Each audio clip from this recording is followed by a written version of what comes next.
Today we're going to be looking at the guns that shoot 7.62 by 39. This is a caliber that was nerfed in terms of availability, however it is not nerfed in terms of damage or effectiveness.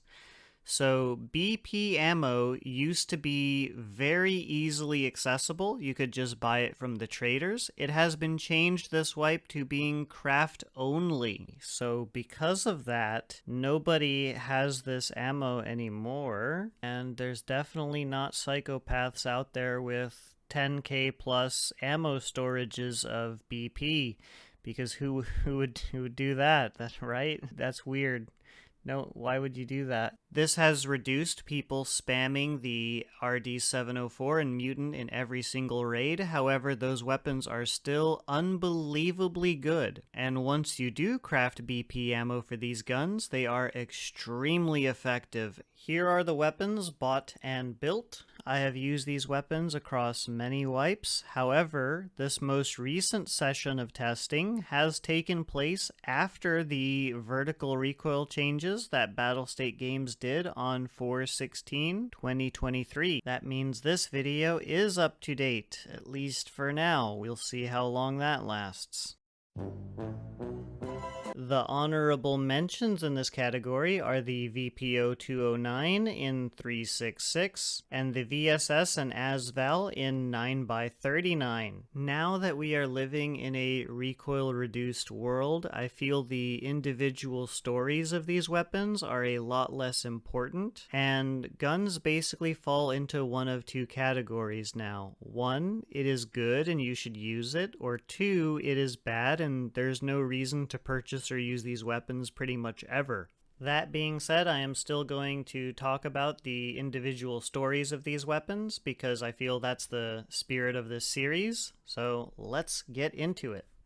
The RD704. This gun is like triple S rank. It's potentially overpowered. It has extremely good ergonomics and low recoil. This is one of the best weapons in the game, if not actually the best weapon in the game. The ergonomics on this thing is absolutely ridiculous. For instance, this current build has an ergonomics value of 67. You want a 50-round drum? Now you're at 53 ergonomics, which is still extremely good. You want a 73-round drum? Now you're at 50 ergonomics, which is extremely good. You want to switch out this SE5 for an RK2? No problem. With a 30-round mag, you still have 51 ergo. RK2 and a 50-round drum? Now that's just some crazy talk. It does come out to be 37 ergo, which is pretty good, but from the footage I'm going to show, you'll see it does give you a little bit of a wiggle. Plus,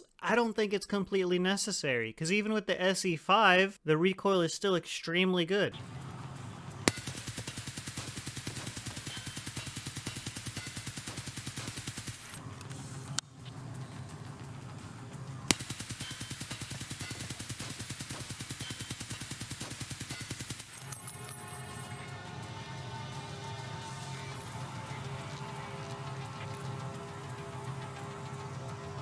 The RD704 is without any doubt going into S rank. This is potentially the best gun in the game. If there was anything you could really nitpick with this weapon, you could say that 7.62 by 39 in general doesn't have very high velocity, so this gun might not be good for sniping just by the fact of the ammo, but for a lot of ranges, it's honestly good enough. Another point that someone could argue is that the RD704 has a relatively low fire rate of 600. When you factor in that you can load this thing up with 7.62 by 39 BP, the fire rate really becomes a non-issue because the ammo is basically a 2-tap to the thorax. It's very, very strong ammo. But if you were looking for something that shoots a little bit faster, the MK47, otherwise affectionately known as the Mutant. A rifle that looks like it came out of Chernobyl. AR taken AK mag, making all the haters mad. The Mutant has a faster fire rate than the RD704, but the exchange there is it has more horizontal recoil, which you can actually feel in raid when you're firing the weapon. The Mutant has two different barrel options. If you go for the longer barrel, you will be able to equip the RSAS handguard. Honestly, both of these are really good. This is one of those situations where both barrel lengths are honestly really good, and whichever one you want to go with is fine. If you want to save some money and have a higher ergonomics build, you can stay with the short barrel Mutant. If you want the lowest recoil possible and you want to try and tame that horizontal recoil a little bit more, the long barrel is the option. Here is a back-to-back comparison of the long barrel and then the short barrel.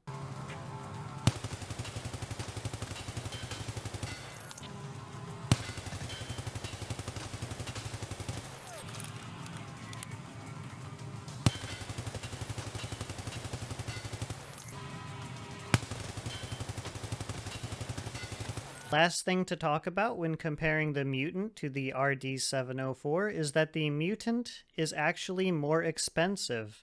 Both the long barrel and the short barrel versions are more expensive than the RD704. The Mutant is, however, going into S rank. It is an exceptional weapon in the category. It used to be the most OP gun in the game, then it became the best gun in the game, and then the RD704 came out and stole the Mutant's thunder. But the Mutant is still an extremely good weapon. The two negatives of it when compared to the RD704 is that it has more horizontal recoil and it's more expensive. But the benefit of it compared to the RD704 is it has a faster fire rate. S rank, it's a good gun. Moving on. The AKMN and the AKM. These are basically the same gun, except the N has the dovetail mount. These are the best AKs that you can build other than the RD704, and building these is actually 50k cheaper than the RD704. These are the best AK variants because they allow you to mount the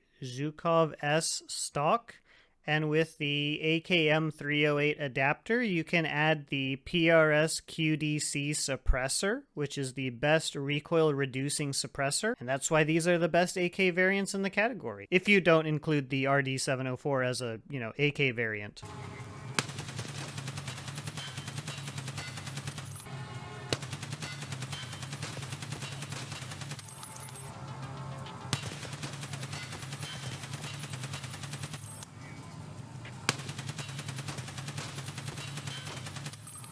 With that, the AKMN and the AKM are both going into A tier. These are very solid guns, and they're very, very good. The AKMSN and the AKMS. The AKM Sport, you gotta put it in sport mode.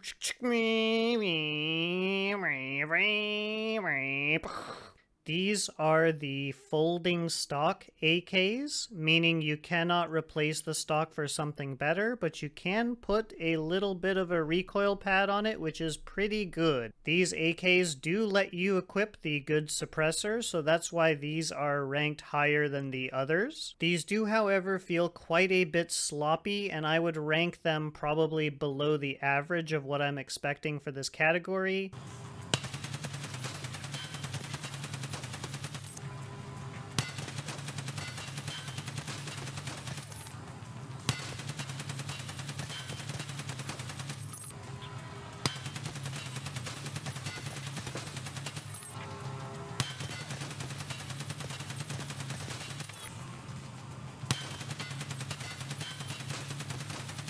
The AKMSN and the AKMS are not very good, so they are going into D tier. The AK-103, this gun is horrible.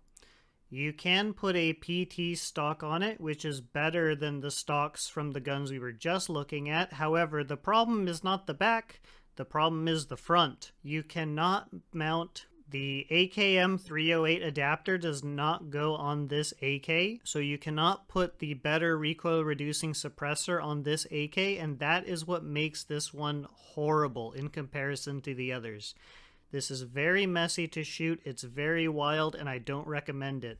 If you run the AK-103 without a suppressor and compare it to an AKMN without a suppressor, the AKMN is still better than the AK-103. The trade-offs are that the 103 has more ergo, but it has worse recoil. And in my opinion, the worse recoil is a bigger problem than the little bit lack of ergo. Because AKs in general have very high ergonomics in this game.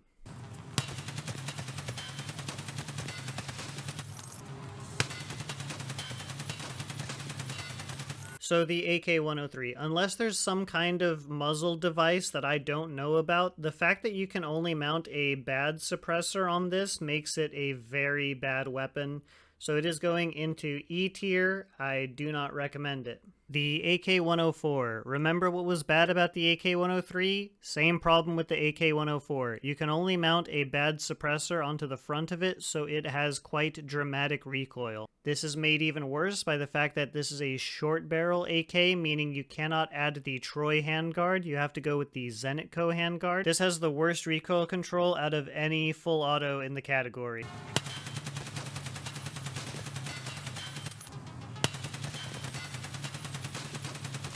AK-104 is going into F rank. It is the worst performing full auto in the category. Now for the semi-autos. Oh boy. The VPO-103, the Vepr-KM. This is actually not as bad as you'd think it would be because you can put the good suppressor and the good stock on it. However, the fact that it's a semi-auto in a full auto world with now a reduced recoil world, it's very hard to recommend this weapon. This is a great weapon if you're on like a super duper budget or if you're a very beginning like low level player. This is basically a semi-auto AK, and at a very low level when you don't have access to good parts, a full auto AK might not even be in your favor. So as far as semi-autos go, this is the best semi-auto for 7.62 by 39. It's not very good in the end game, but in the early game it might be very useful.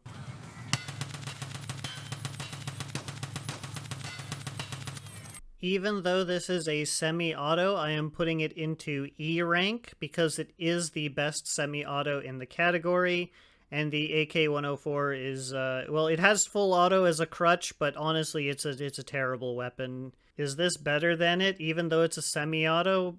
Probably yes.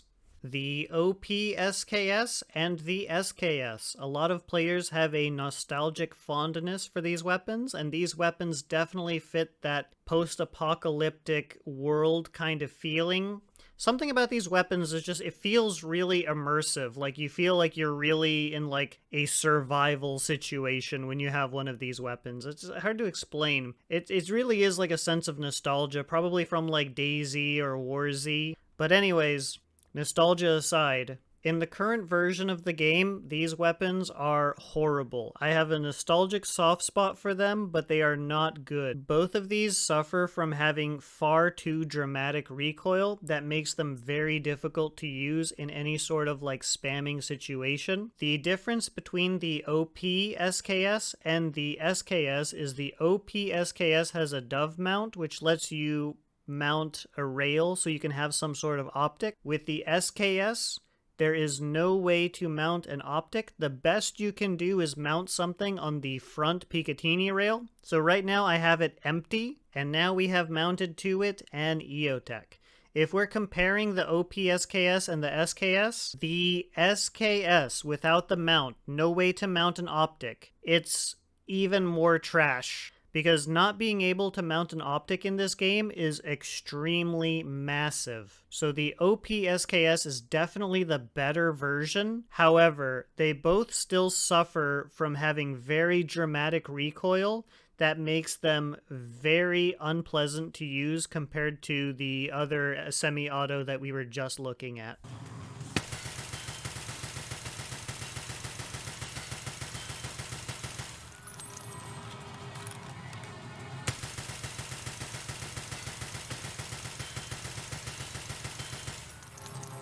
The OP SKS is going into F tier, And the SKS is going into F- tier, if that was a thing. Now onto the honorable mentions. The VPO-209 that shoots 366.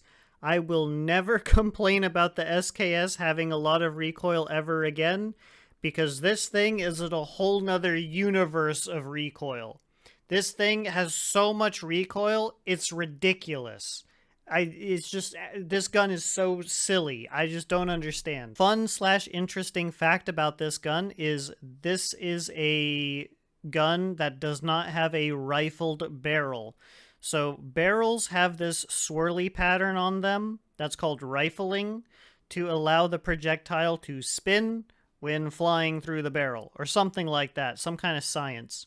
This is a smooth bore barrel, which means it's basically just a pipe with no rifling, no pattern, just the projectile just flies through it. And that's why it has such bad recoil. If I understand a little bit of the lore of this weapon, they made this so that civilians can purchase it legally without it being an assault rifle, because this is actually categorized as a shotgun because it has a smooth bore barrel. As a player, though, playing with it in the game, it has monumentally insane recoil, and I don't know why you would ever use it. The 366 round AP, I think it's been nerfed recently, so it's not even that real. It's not even really that good of a round anymore. I don't know why you would use this gun, but it does exist.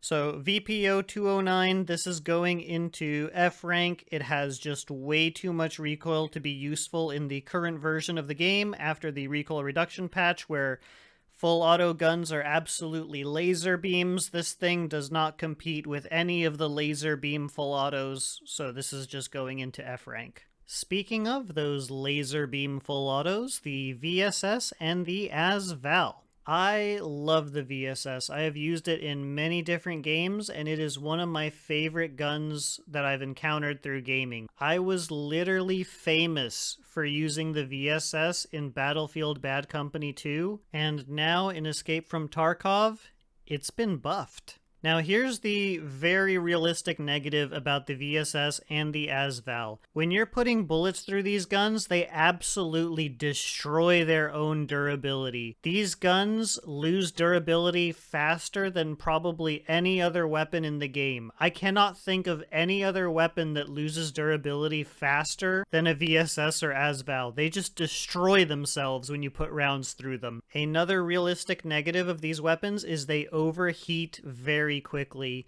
So when you have these 30-round magazines, you can most likely go through 2 magazines without any problems, but your third magazine is pretty much guaranteed to jam because the weapon will have overheated. Well, guess what? I gotta put an edit here. I was just getting the footage of me shooting these guns at the targets, and they started jamming on the second mag. Guess what? They updated the game.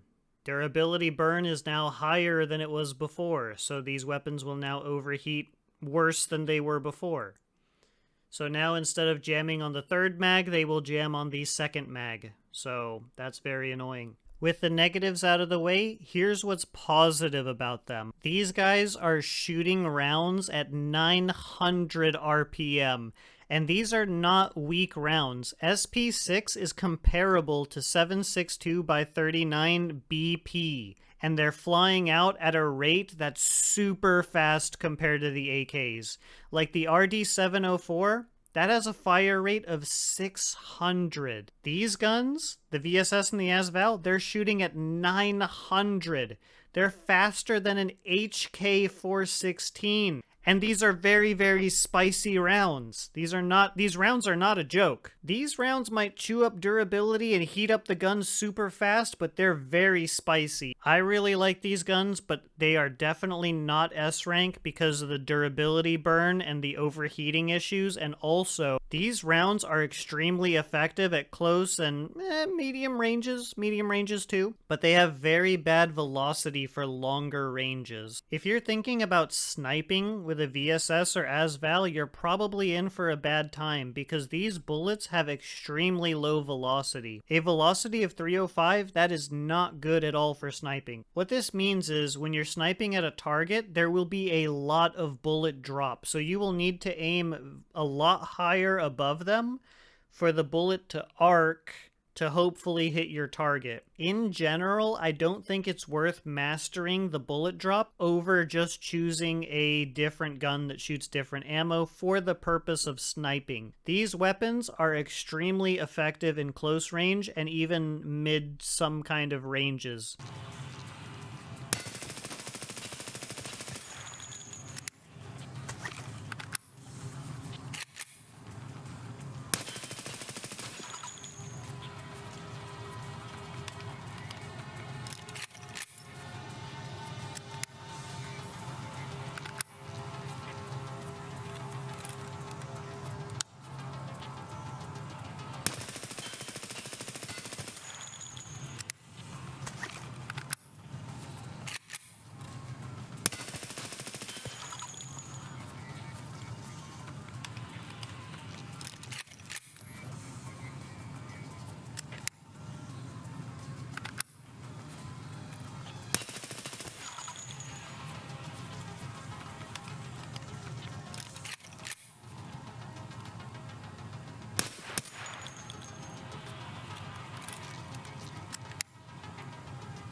Well, that is genuinely disappointing. I chose the VSS to be at the end because I wanted us to end on a high note, but clearly Battle State Games had other ideas.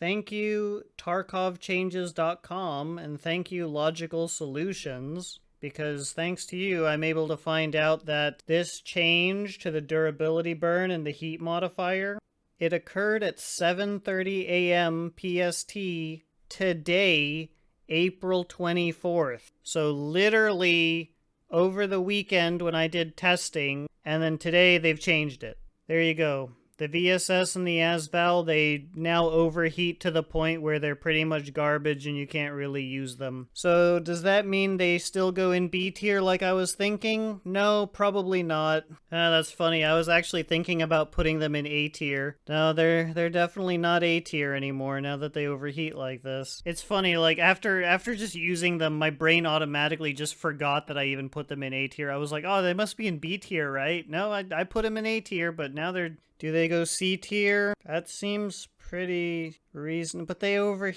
D tier? F tier? Do they go F tier? Because they overheat and you can't use them. What good's a gun that doesn't shoot? No, they should probably go into C tier. Yeah, they're gonna go in C tier. C tier, I guess. I don't know. Dude, they literally changed this 7:30 a.m. PST today. Literally at 7:30 a.m. they changed this. Today, April 24th. I'm thoroughly disappointed with the changes to the VSS and the AS VAL. I don't like how they overheat so much. I guess this nerfs them quite a bit. Does that make them balanced now? Or does that make them garbage now? What are we even trying to do? What's even the goal? I don't know. And I've been enjoying the VSS and the AS VAL pretty much the whole entire wipe, even before these silly recoil changes. Now they've just been nerfed. Okay, I guess.